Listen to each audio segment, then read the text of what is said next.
E agora, sem mais delongas, nós pensávamos em como apresentar o Arthur e descobrimos que o Evangelho já o apresenta como sendo um homem de bem. Esse jovem que estará conosco agora, falando com o tema Amai-vos e Instruí-vos, a mensagem do amor imortal. Arthur, a palavra é sua.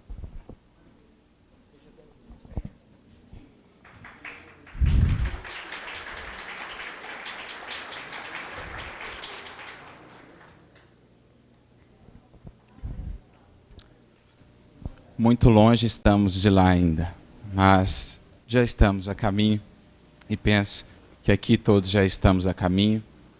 E é para mim uma alegria a oportunidade de estar aqui com vocês, na simples condição de um irmão, de um aprendiz, que vem compartilhar o pouco que tem podido aprender, mas o tanto, ou aquilo que já tanto nos tem ajudado na caminhada com Jesus.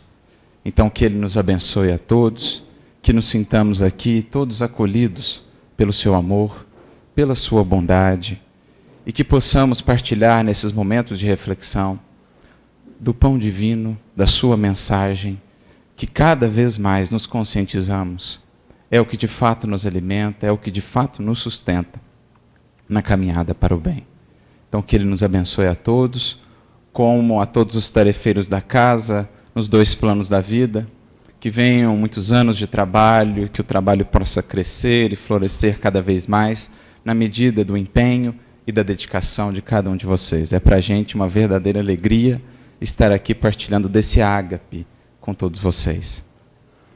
O tema que nos foi proposto, poderíamos dizer, é o espírito do cristianismo. São mesmo os dois pilares fundamentais que foram nada menos ou nada mais do que resgatados pelo Espiritismo na sua proposta de revivecer a mensagem de Jesus.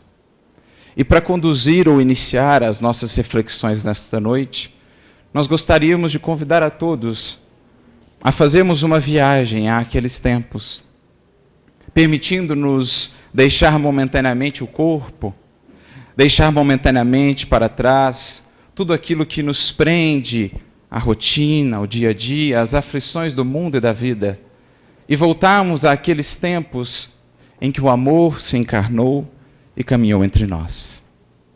E ouvirmos nesses momentos turbulentos, nesses momentos de dificuldade, essa mensagem do amor imortal.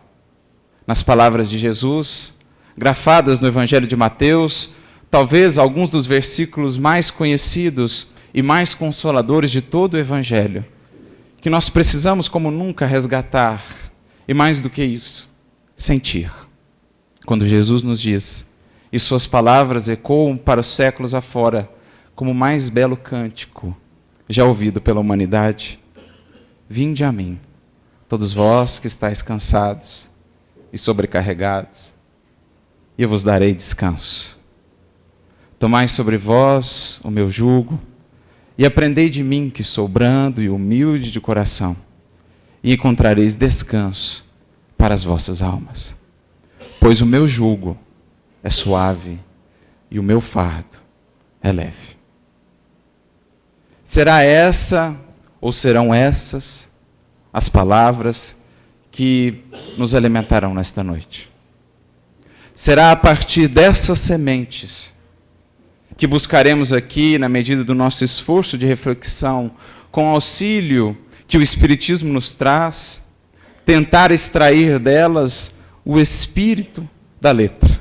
Tentar extrair dessas sementes flores e frutos que possam embelezar um pouco mais a nossa vida, suavizar um pouco mais o nosso caminho, trazendo cor, trazendo perfume, trazendo alimento à nossa alma. Porque como nunca nós precisamos fazer esse movimento de ir ao Evangelho, mas de ir ao Evangelho de coração aberto. Nós estamos agora nos momentos em que o Evangelho, enfim, nos convida a demonstrá-lo. Em que o Evangelho, enfim, nos convida a demonstrar, a partir da vivência e da confiança no Mestre imortal, naquele que reina e seguirá reinando séculos afora, para além de todas as transições humanas, para além de todas as lutas e dores humanas, é preciso ouvirmos mais do que nunca aquele que nos disse: eis que convosco estarei até a consumação dos séculos. É preciso agora, mais do que nunca, que não só Ele esteja conosco, mas que nós, enfim, nos disponhamos a estar com Ele. A efetivamente estar com Ele. Porque penso que essas palavras do Mestre, como que resumem todo o programa da sua mensagem redentora. Nessas palavras do Mestre está efetivamente a boa nova, a grande notícia dada à humanidade, a mais feliz e a mais alegre de todas as notícias que os corações humanos já puderam ouvir. Boa nova é esta que segue sendo nova, que seguirá sendo nova enquanto não nos dispusermos a de fato incorporar essa proposta, aceitar esse convite como o único capaz de solver as problemáticas humanas, a nível individual e a nível coletivo. Por isso, quando Chico era buscado por aqueles que se aproximavam dele, querendo saber acerca das novidades, perguntavam-lhe: Chico, qual a novidade do momento? Qual a novidade da vez? E Chico tinha uma resposta pronta. Dizia sempre ele: meu filho, a novidade segue sendo o Evangelho. A novidade segue sendo o Evangelho. Porque quando vemos a humanidade ainda em luta, ainda às voltas, com os mesmos problemas multimilenares, embora todos os progressos exteriores, embora a mudança dos cenários evolutivos, nós percebemos que a proposta, ou a boa nova, ainda não foi aceita. E é preciso, portanto, que seja relembrada. E é esse simplesmente o nosso papel de oradores. Relembrar a proposta que já está. Relembrar o caminho, a solução que aí já foi apresentada, mas que por nós insistentemente tem sido esquecida. E buscando meditar sobre o espírito dessas palavras, nós vamos ver que, ao mesmo tempo que nos consolam, apresentam-nos também o caminho de um olhar mais vasto, o caminho de um prazo mais longo, de uma visão mais abrangente da vida, mais do que consolar, libertar, mais do que amparar no momento, no imediatismo terrestre, propõe-se Jesus, através dessas palavras, como de sua boa nova, libertar a criatura no sentido da eternidade. Tudo condensado nessas palavras. E é isso que aqui hoje nós vamos buscar destrinchar, percebendo como aquelas palavras de Jesus harmonizam-se perfeitamente com o que hoje o Espiritismo vem resgatar, nesse processo de lembrança, de relembrança, daquele que é o único caminho efetivo que nos poderá libertar e conduzir a um futuro radioso e de bênçãos. Vinde a mim, todos vós que estáis cansados e sobrecarregados. É a mensagem do amor, é a mensagem consoladora, é a mensagem de Jesus que ecoa ao longo dos séculos, chamando todos aqueles que sofrem, todos aqueles que desanimaram na jornada, todos aqueles que perante as dificuldades não conseguem enxergar além, todos aqueles que perderam talvez a capacidade de esperançar. Jesus vem convidar: venham até mim. Abram o coração, renovem o olhar, há uma nova visão, há um novo sentimento acerca da vida. Proponham-se a se elevar e a olhar mais além. Vinde a mim, e haverei de vos dar a força, a segurança, o consolo e a esperança para seguirem, para avançarem. Como precisamos retomar isso, relembrar isso. Quando vemos tantos ante as dificuldades do mundo, que não são surpresa. Não são surpresa. Jesus já nos havia dito, já havia predito, que os momentos da transição assim seriam. E parece que então ficamos desesperados, desencantados, como se esperássemos um parto sem dor, um parto indolor, de uma nova humanidade, de uma nova sociedade. Nesses momentos, nós precisamos aprofundar essa nossa relação e, enfim, atender esse convite: vinde a mim. Para buscarmos esse repouso, que não nos enganemos, não deve ser entendido à luz dos conceitos e concepções do mundo. Olhando para a vida de Jesus e dos seus seguidores, alguém poderá imaginar que esse repouso que ele promete aos abatidos e aos cansados do mundo será o repouso da inércia, do menor esforço, da ausência de sacrifício? Quem de nós teria ousadia de imaginar que assim é, olhando para a vida dos seus efetivos seguidores e seguidoras? Quem de nós poderia imaginar que é esse o repouso de qual ele nos fala? O repouso ilusório da água parada, que, embora transparecendo tranquilidade, esconde no seu fundo lodo ainda não trabalhado, ainda não purificado. Não é esse o repouso do qual Jesus está a nos falar, nem a nos prometer. Será outro tipo de repouso. Será outro tipo de tranquilidade. Não aquela que nasça da inércia, da omissão, da indisposição em servir, em ajudar, mas aquela tranquilidade que nascerá, por exemplo, da fonte, que segue por onde passa, varando desertos, campos e florestas, aprendendo a contornar obstáculos sem perder nunca a vontade de seguir, o anseio de chegar um dia ao mar, e que por onde passa deixa um rastro de esperança, de vida. Consegue renovar, consegue acalentar, consegue iluminar os rostos e os corações. O repouso do qual ele nos fala deve ser entendido não na perspectiva do corpo, mas sobretudo da alma. Da alma que, encontrando o propósito da vida, que é sempre o de servir, o de amparar, encontrou-se agora mais próxima e mais unida ao Criador, à fonte da vida, a única base segura sobre a qual poderemos construir uma felicidade e uma paz duradouras.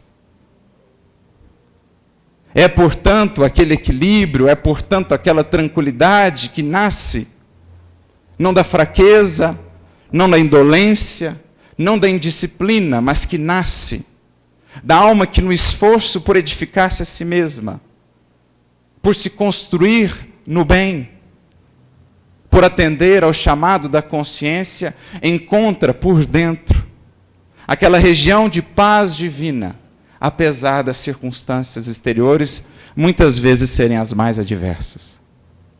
É, portanto, não um repouso, indolência do corpo, mas sim o repouso da alma, que se harmonizou consigo mesma, porque se harmonizou com Deus, com o Criador.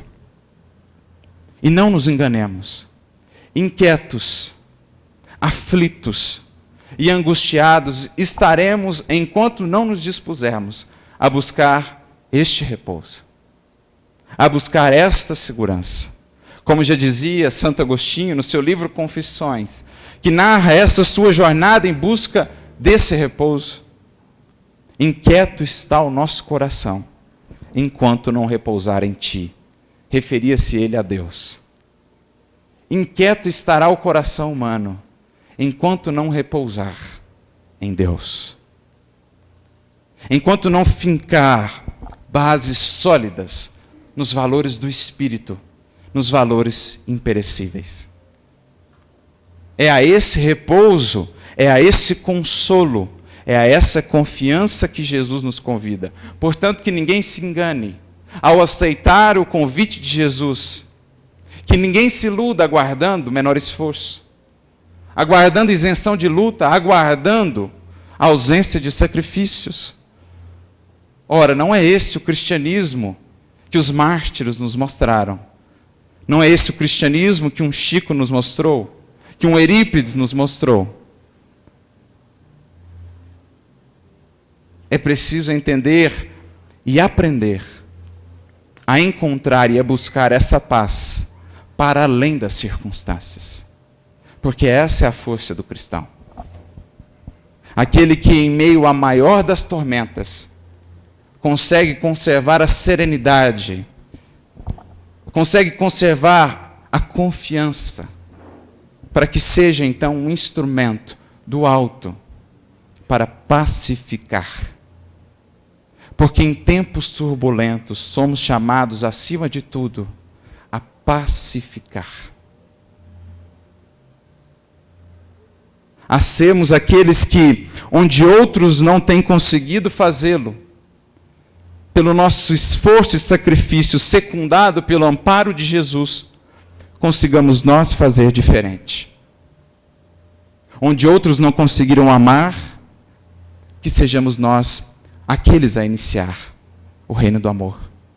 Onde outros não conseguiram perdoar e compreender, sejamos nós aqueles a tomar a dianteira e a fazer diferente. Onde outros não conseguiram perseverar, sejamos nós aqueles a continuar para além de todas as dificuldades. É a esse repouso que somos chamados.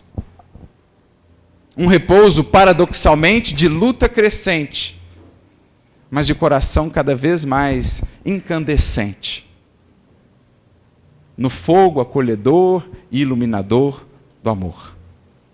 Porque disse-nos e alertou-nos Jesus, no sermão profético em Mateus 24, que nos momentos da transição, por muito abundar a iniquidade, a caridade de muitos haveria de esfriar. E, sobretudo, nós somos convidados hoje a não deixar apagar a chama. Não deixe apagar a chama. Não deixe de alimentar a chama. É preciso amar. É preciso servir. É preciso educar. É preciso perdoar. Esse é o repouso do qual fala Jesus. Da alma em meio à tempestade, guiada pela bússola no seu mundo interior.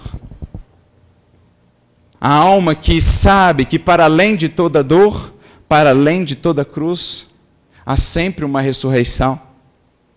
A alma que já entendeu que todo inverno chega como porta à primavera.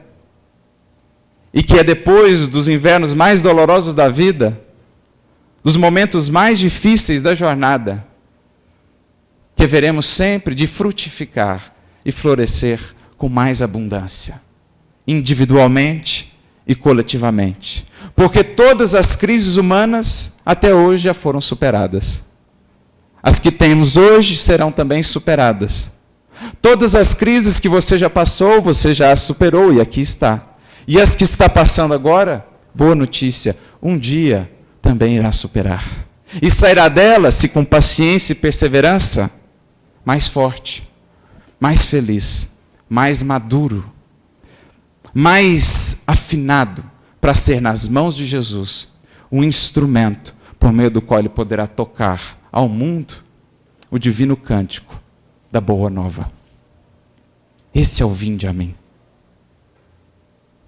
É esse tipo de repouso que estamos a buscar. Mas é preciso perceber que Jesus condiciona esse repouso a duas condições. Dirá ele: tomai sobre vós o meu jugo e aprendei de mim, e então encontrareis descanso para a vossa alma. Ou seja, ele cria aí uma condicionante para que alcancemos esse estado que é de espírito, esse estado que é interior. É preciso antes que entendamos, e mais do que isso, apliquemos essas duas condições essenciais. Tomar sobre nós o seu jugo e aprender com ele. E é sobre essas duas condições que nós vamos aqui meditar. Começando pela primeira, talvez a mais essencial.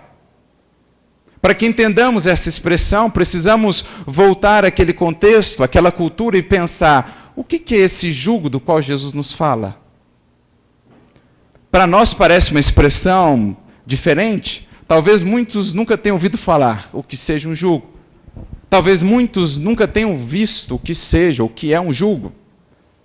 Por exemplo, aquela peça de madeira que se coloca sobre o boi, sobre o jumento, que serve para o guiar, para o conduzir. Mas naquele contexto, essa expressão tinha um significado muito particular. E estava associada com os mestres, com os rabinos de então. Aqueles que tinham a tarefa naquela sociedade de educar os seus irmãos, de meditar acerca das leis divinas e traduzi-las aos demais para que as pudessem aplicar na sua vida. Era esse o papel de um mestre de então, de um doutor da lei. Existiam, claro, aqueles que bem cumpriam essa tarefa, como existiam aqueles que não. Mas essencialmente era essa a ideia. Eram educadores da alma, educadores do espírito. Estudavam por longos anos a fim de que pudessem então receber a autorização do Sinédrio para formar o colégio dos seus discípulos. Cada rabino tinha o conjunto de seus seguidores. E o papel de cada um desses rabinos era, meditando muito sobre a lei, sobre a primeira revelação, que era o livro, ou que era o conjunto de textos basilar daquela cultura e daquela tradição religiosa, buscavam eles traduzir todos aqueles preceitos, todos aqueles textos, em um conjunto de preceitos, em um conjunto de mandamentos, que pudesse facilitar aos seus discípulos a vivência da lei divina. Então, cada um daqueles rabinos, daqueles mestres, tinha a sua maneira peculiar de interpretar a lei, a Torá. E cada um resumia tudo que lá estava num número de preceitos, que variava segundo cada rabino. Existiam aqueles que criavam centenas de preceitos. Existiam aqueles que criavam, por exemplo, desdobravam a vivência da Torá em 613 mandamentos. 613 mandamentos. Não é 10, não é 2, é 613 mandamentos. Chegando muitas vezes aos limites do escrúpulo, algo que foi até questionado por Jesus, quando disse, vocês atam fardos pesados demais às costas dos vossos discípulos, mas vocês mesmos nem com o dedinho querem carregar. Ou seja, vocês criam muitas exigências, perdendo o foco do que é essencial. E muitas vezes vocês mesmos não o querem viver. Então Jesus, em alguns pontos, foi enérgico. Existiam outros que eram mais sucintos. Resumiam toda a vivência da lei em 10 mandamentos. Mas existiam aqueles que eram ainda mais sucintos. E resumiam a vivência de toda a lei, de toda a Torá, em 2 mandamentos. E aí que está. Que nome era dado a esse conjunto de preceitos de cada rabino? O jugo do rabino. Cada rabino tinha o seu jugo. Cada rabino apresentava a sua disciplina aos seus discípulos. Daí nasce a palavra discípulo. Aquele que se submete à disciplina proposta por um outro alguém. Um discípulo. Esse conjunto de preceitos recebia o nome de jugo do rabino. E aí a gente entende melhor a expressão usada por Jesus. Porque chegando ele naquele contexto, dirá, eu também tenho a minha maneira de resumir toda a lei. Eu também terei o meu jugo. Dirá Jesus aos seus discípulos e aos que o ouviam. O meu jugo está resumido em 2 mandamentos. amar a Deus acima de todas as coisas. Lá, o mandamento que já estava no Deuteronômio, capítulo 6. E amarás ao teu próximo como a ti mesmo. Que já estava também no Levítico. Então Jesus pega, como faziam os mestres da época, e diz: aqui está o resumo. Tanto que dirá, nestes dois mandamentos, ou estes dois mandamentos contêm toda a lei e os profetas. Esse era o jugo do Cristo, que poderia ser para nós aqui simplesmente resumido em uma palavra. Uma palavra, que está presente nos dois. Alguém saberá dizer qual é? Qual é o jugo do Cristo? Amor. Tomar sobre vós o meu jugo é nada mais, nada menos do que deixe-se conduzir na vida pelo amor. Submeta-se ao jugo suave e libertador do amor. Eis o primeiro recurso, o primeiro elemento essencial a todo aquele que anseia por encontrar esse descanso. Sem investirmos no amor, sem investirmos no amar, não há felicidade possível. Não há solução possível aos conflitos e às dores humanas. Não há felicidade, irmãos, longe do amor. Mas não é qualquer amor.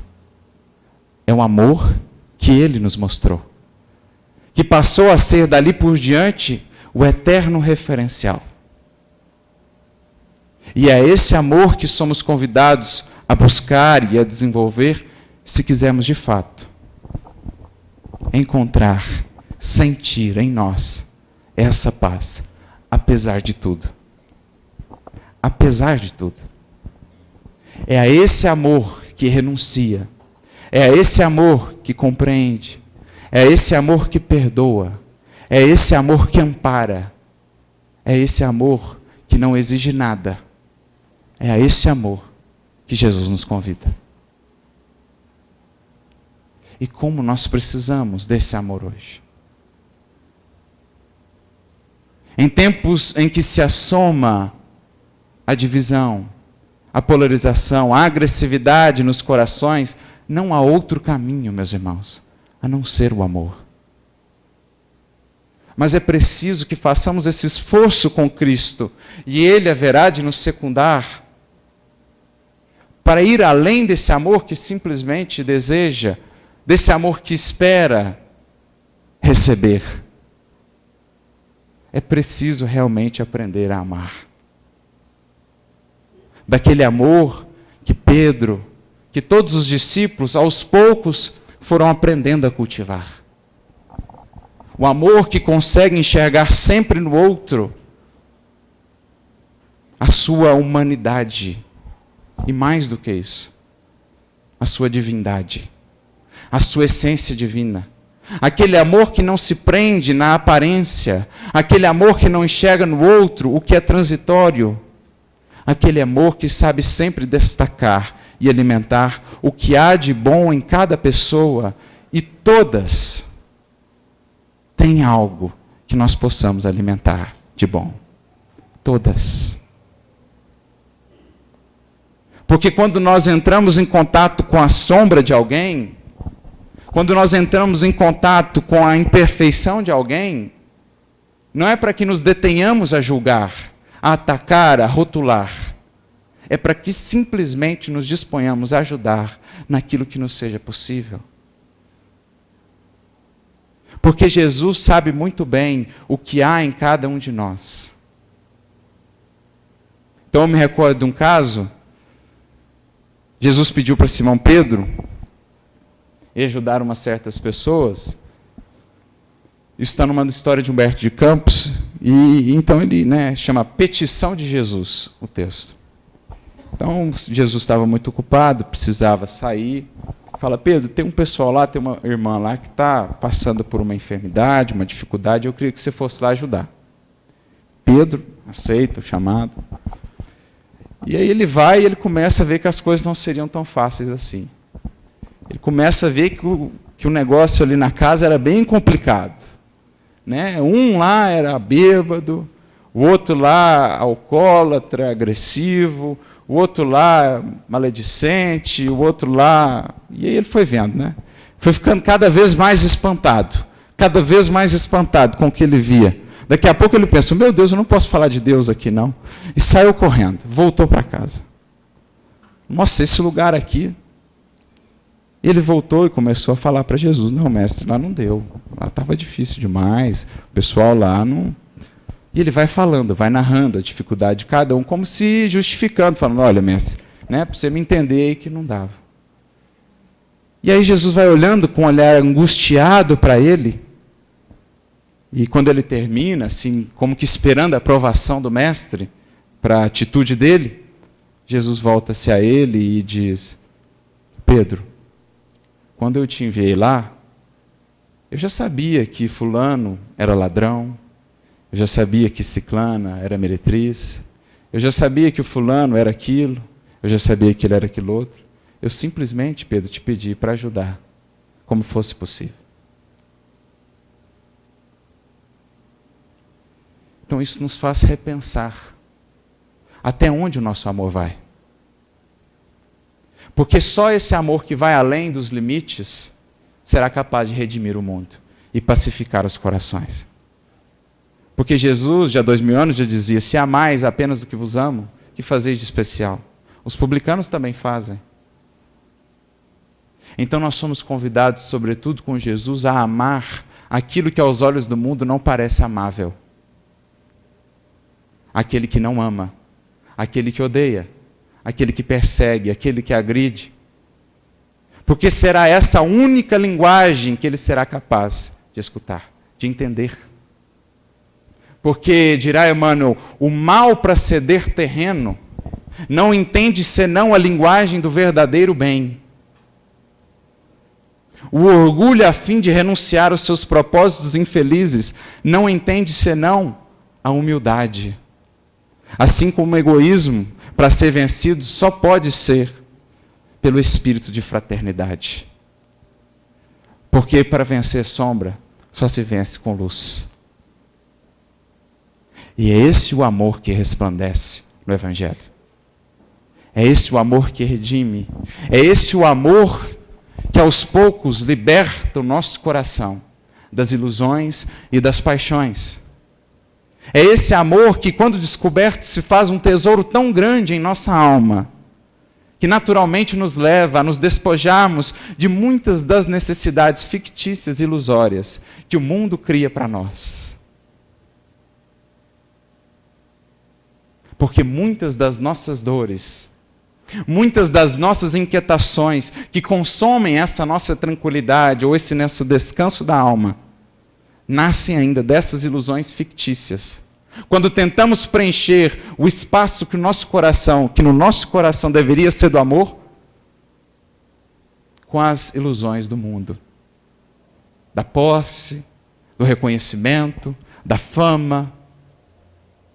Não pode satisfazer. Dirão os Espíritos, a Kardec, em O Livro dos Espíritos, questão 926. A sociedade humana, criando novas necessidades, não cria com isso também novas aflições?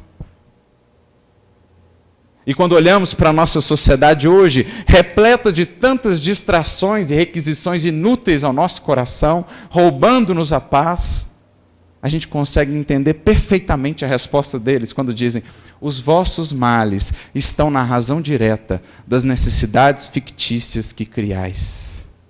Por que nós criamos?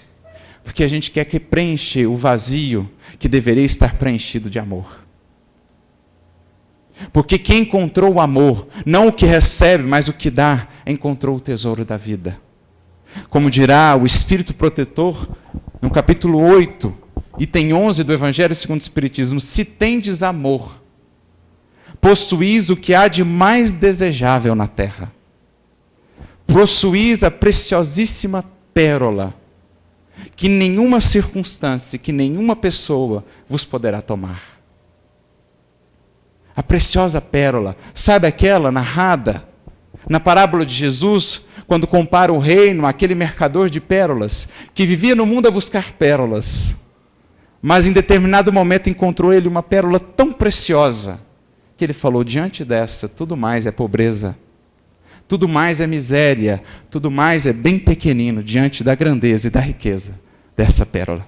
Por isso foi ele, vendeu tudo, para comprar aquela pérola. O que está aí simbolizado, senão a postura da alma que, em descobrindo o amor, passa a colocar tudo mais que tem na vida a serviço desse amor, a serviço da conquista e do desenvolvimento desse amor. O que está aí representado, senão o que aconteceu com Francisco de Assis, que naquela pobreza encontrou tamanha riqueza, porque quando se liberta da necessidade, das ilusões do mundo, ou quando se aprende a possuir sem ser possuído, encontra-se uma riqueza tão grande que naturalmente somos levados ao despojamento. Tornamos-nos ricos por precisarmos cada vez de menos coisas. Por isso conta-se que Sócrates passeava por Atenas olhando as feiras e os cambistas perguntavam a ele, deseja comprar? E ele dizia apenas, não, estou apenas vendo o quanto de coisas existem que eu não preciso para ser feliz. Porque encontrou ele essa pérola, a pérola de quem aprendeu a amar e a se saciar daquilo que parte de si e não do que recebe, como dirá Jesus, não da água do poço buscada lá fora, mas da água da fonte que agora jorra de dentro de mim para o mundo e para a vida. Por isso acrescenta o Espírito lá no Evangelho segundo o Espiritismo, se possuís o amor, se tendes amor, terei colocado o vosso tesouro lá, onde os vermes e a ferrugem não o podem alcançar. Sentireis dia a dia diminuir o peso da matéria, e como pássaro que voa, subireis sempre, até que inebriados possam vos alimentar do elemento, da essência da sua vida no seio do Criador. Aquele que aprendeu a amar é como um pássaro que desde já, embora na matéria, consegue planar em horizontes de vida mais vastos, consegue enxergar sempre mais além, sem nunca perder a esperança. Porque, diferentemente de quem está no vale, ainda apegado ao terra da vida, aprendeu a ele a voar. Pelas asas do pensamento pode planar e enxergar o horizonte infinito e glorioso que Deus reserva a cada um de seus filhos. Como dirá Paulo de maneira muito bonita nas suas cartas, olho nenhum viu, ouvido nenhum ouviu e mente nenhuma imaginou o que Deus preparou àqueles que o amam ou àqueles que amam. Então este é o primeiro elemento essencial àqueles que anseiam por esse descanso, por essa serenidade em meio à luta, por essa confiança em meio à prova, por essa esperança em meio à tormenta. Tomar o jugo do Cristo é amar. Passamos então ao segundo. Aprendei de mim. Aprender com Ele. Em outras palavras, enriquecer a nossa alma com tudo o que Ele veio compartilhar conosco. Aprender a, regando as suas sementes, as sementes de cada uma das suas lições, a extrair delas todas as flores, todos os frutos que nos possam dar, porque é isso que irá dizer Emmanuel, cada lição de Jesus é como uma semente divina, que condensa ali a sabedoria de bilhões de anos de evolução, numa simples lição.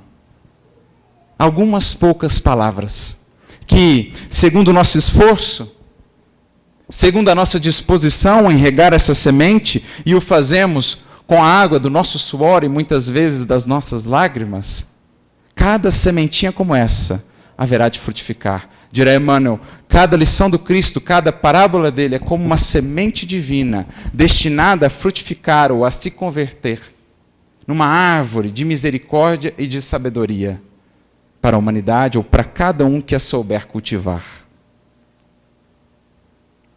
Então é tirar de cada conjuntinho dessas palavras o imenso cabedal de sabedoria de quem guia realmente, de quem conhece o caminho para nos orientar, para nos ajudar a evitar os atalhos que por muitos séculos temos buscado. Os atalhos que têm nos feito acreditar que é possível contornar a lei divina e ainda assim ser feliz. Vem Jesus nos convidar a voltar ao caminho da retidão, ao caminho da sabedoria real, conduzindo a nossa vida agora segundo a orientação do alto. Porque essa é a proposta do Evangelho e essa é a proposta também do Espiritismo. É evoluirmos agora de maneira consciente. É minorarmos a necessidade da dor, de bater tanta cabeça no nosso processo de evolução. Se temos aí a orientação de quem sabe como caminhar, é para que a gente possa avançar sem tantas curvas. É por isso que os Espíritos vêm até nós. Para otimizar o nosso caminhar. E é por isso que nós buscamos nos instruir. Porque através da instrução, sobretudo com o Cristo, maior de todos os mestres, que a gente vai aos poucos incorporando essa sabedoria e melhor conduzindo a nossa vida, evitando uma série de atitudes contrárias à nossa própria paz. Contrárias à nossa própria paz. Isso é investir em sabedoria. É isso que o livro nobre e edificante faz conosco.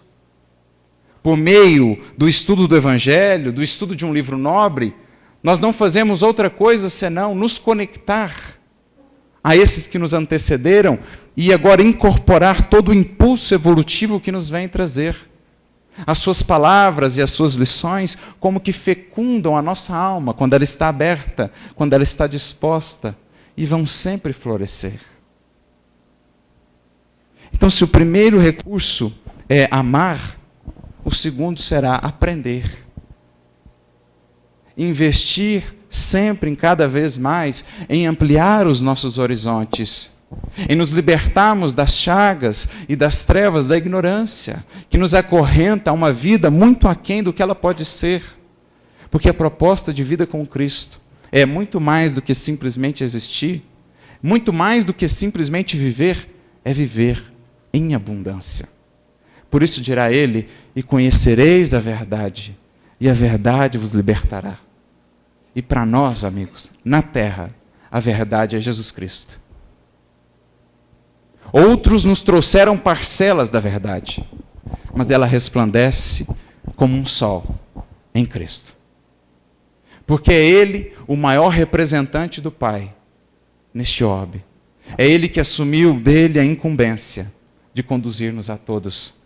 E todos que até hoje vieram abrir novos horizontes à humanidade, nada mais fizeram do que estar também a serviço dele, colaborando com ele no grande programa de educação a que todos estamos submetidos.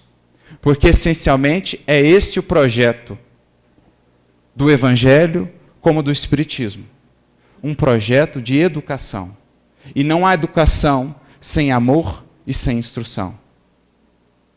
E não há outro caminho para a renovação e para a regeneração da humanidade que não passe pela educação.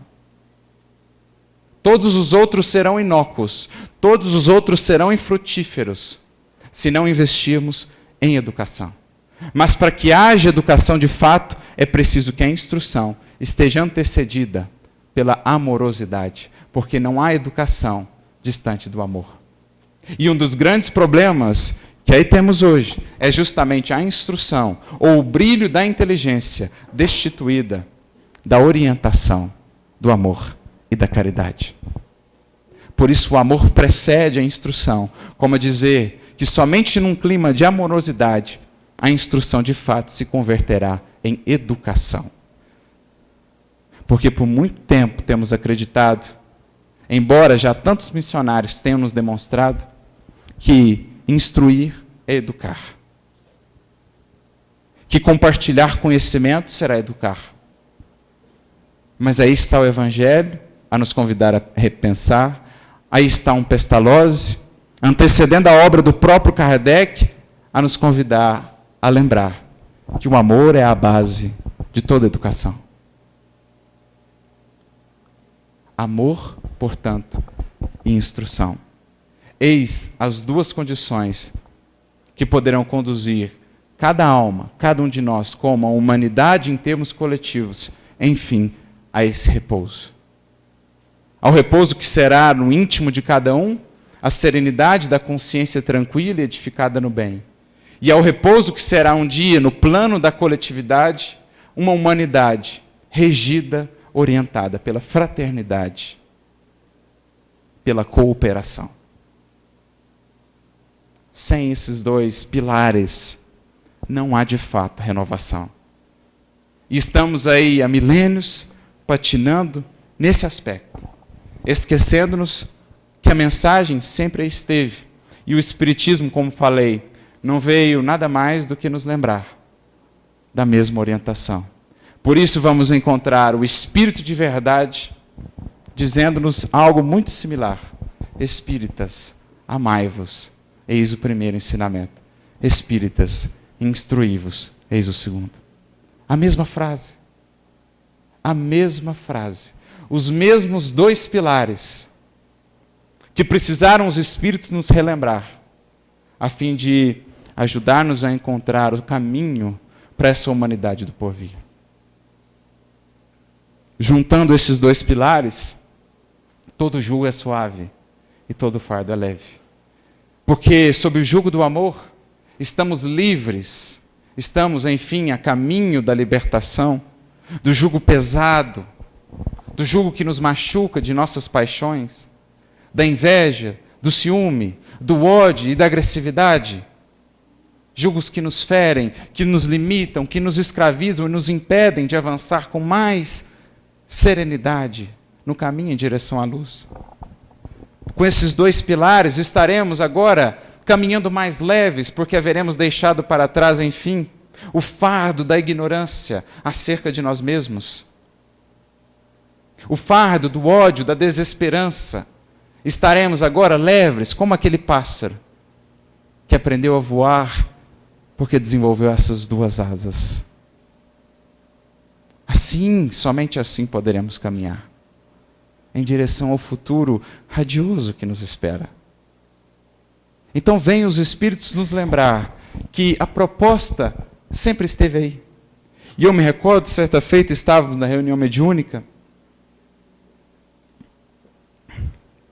e passando por um momento difícil, o grupo, muitas dificuldades, a gente não chegou a externar isso na conversa, mas cada um intimamente estava a pensar o que fazer, como fazer para superar esse momento. E então o benfeitor, ao final da reunião, captando a nossa reflexão, veio dizer: vocês estão aí a perguntar o que fazer, mas eu vos digo em verdade que desde há 2000 anos você já tem a orientação sobre o que fazer. A pergunta adequada talvez não seja essa. A pergunta talvez mais adequada para cada um de nós será: o quanto disso eu tenho feito? O quanto disso eu tenho feito? Porque o caminho todos nós já sabemos. Como diz André Luiz, qualquer um que tenha uma semana de cristianismo ou de espiritismo já sabe de sobra o que fazer. Então é uma pergunta agora que, embora projete sobre nós maior responsabilidade, traz também maior autonomia, porque agora eu percebo que está nas minhas mãos a chave da minha libertação. O que fazer eu já sei. Agora a pergunta é: o quanto disso eu tenho feito? Em outras palavras, o quanto eu tenho investido mais na minha vida em amor? O quanto eu tenho amado mais? O quanto eu tenho compreendido mais? O quanto eu tenho enxergado mais no outro, apesar do que ele faça, um ser humano, um irmão, a caminho como eu? O quanto eu tenho buscado mais do que apontar o dedo, estender a mão? Essa é a pergunta que a gente precisa se fazer. O quanto eu tenho investido em estudo, em instrução? O quanto tenho eu dedicado diariamente para alimentar a minha alma? Porque assim como o meu corpo precisa de alimento diário, de higiene diária, a minha alma, o meu espírito, que de fato é o que eu sou, não precisará também? Da dose diária do pão que vem do céu?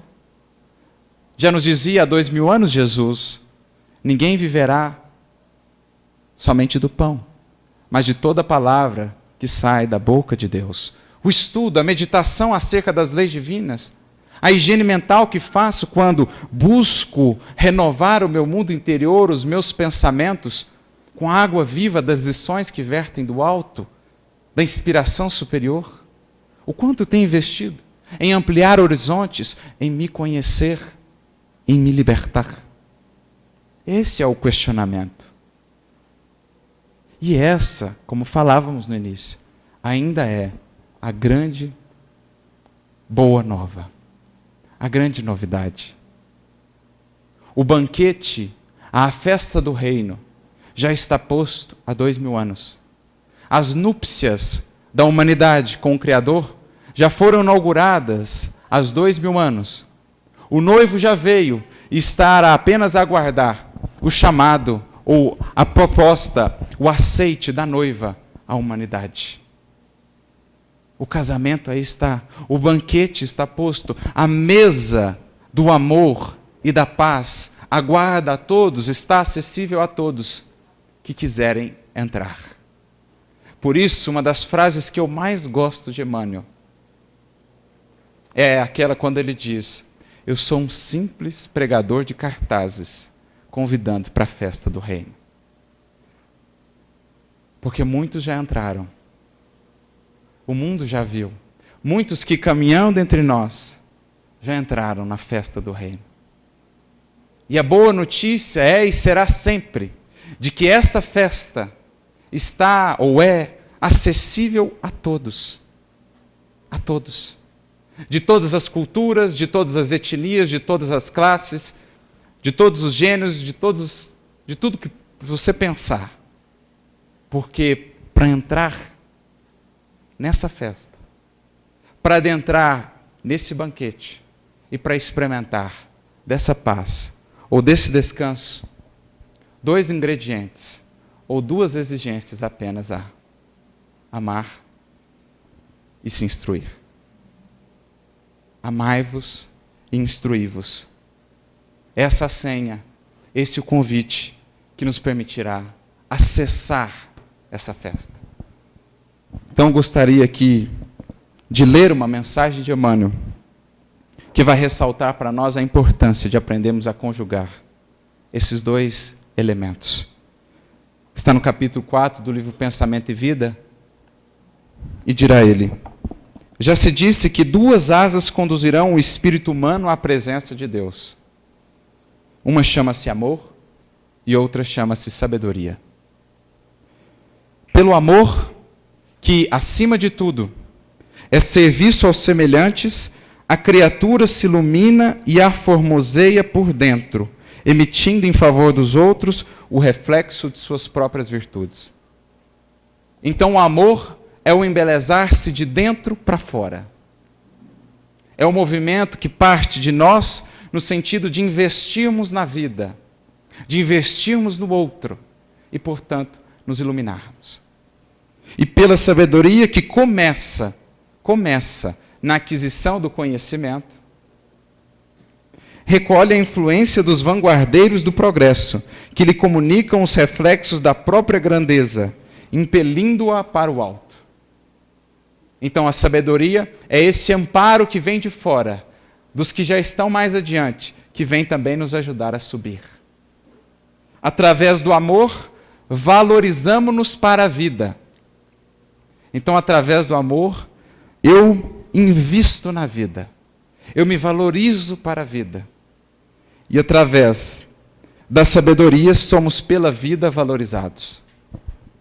Então, através do amor, eu invisto na vida. E a sabedoria é o investimento da vida em mim. É o investimento dos outros em mim. Daí o imperativo de marcharem juntas a inteligência e a bondade. Bondade que ignora, ou seja, amor sem sabedoria, é assim como um poço amigo em plena sombra, a dessedentar o viajor sem ensinar-lhe o caminho. Então, o amor sem a sabedoria, imaginemos o viajor que está no deserto, seria a figura do poço que lhe mata a sede ali, mas que não ajuda a sair do deserto em que está. Que não ajuda a avançar, a caminhar. Sacia por um momento, mas não consegue o libertar de fato. Por isso é preciso sempre conjugar na nossa ação na casa espírita, no trabalho com o Evangelho, o amor que consola, que ampara, que reergue, mas a instrução que ilumina e que liberta. A inteligência que não ama, ou seja, o oposto, a sabedoria sem o amor, pode ser comparada ao valioso poste de aviso que traça o peregrino informes do rumo certo, deixando-o sucumbir ao tormento da sede. Então é como se esse viajor encontrasse a placa no deserto, apontando a saída, mas morresse no caminho de sede. Por isso é preciso conjugar as duas coisas. Porque entram aqui, como em toda casa, como na nossa vida, todos os dias, pessoas que estão nesse deserto da vida, como a mulher samaritana, esperando aonde possam encontrar esse oásis de paz e de segurança. E é preciso que saibamos conjugar a água que mata a sede, a água que reergue, que revigora o indivíduo, dando força para caminhar, mas também a placa que o ajuda a avançar e se libertar daquilo que o faz sofrer. Por isso ele conclui: todos temos necessidade de instrução e de amor. Estudar e servir são as rotas inevitáveis na obra de elevação. Rotas inevitáveis na obra de elevação. O caminho, aí está. O convite, o vinde a mim, segue a ecoar. Felizes os que puderem aceitar o chamado de Jesus. Que Deus nos abençoe a todos. Muita paz.